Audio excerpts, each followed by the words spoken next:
C'est désormais officiel, la route nationale 67, reliant Saint-Dizier à Smoutier, va devenir d'ici le 1er janvier 2024 une route départementale. Un transfert qu'espérait depuis longtemps le président de la Haute-Marne, Nicolas Lacroix. L'occasion nous est donnée par la loi.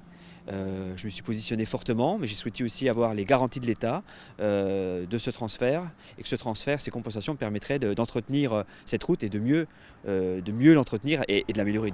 Un axe majeur et stratégique, mais fortement dégradé. Ici, le trafic est important, avec environ 6000 véhicules par jour, dont plus de 2000 poids lourds.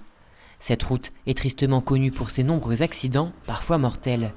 Afin de rendre cet axe moins accidentogène, des projets vont pouvoir se concrétiser plus facilement.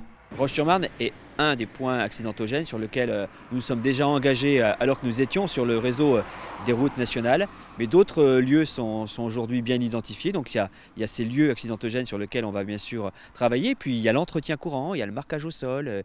Il y a aujourd'hui aussi ces barrières de protection pour les motards. Il y a toutes ces questions qu'on doit aujourd'hui travailler. On s'est donné 10 ans pour remettre en état et pour améliorer cette route nationale. Ce transfert sera compensé entre 3,9 millions et 4,3 millions d'euros par l'État. Nicolas Lacroix a d'ores et déjà annoncé la première mesure qui verra le jour sur cette route. La vitesse maximale autorisée ne sera plus à 80 km/h, mais à 90 dès le 1er janvier 2024.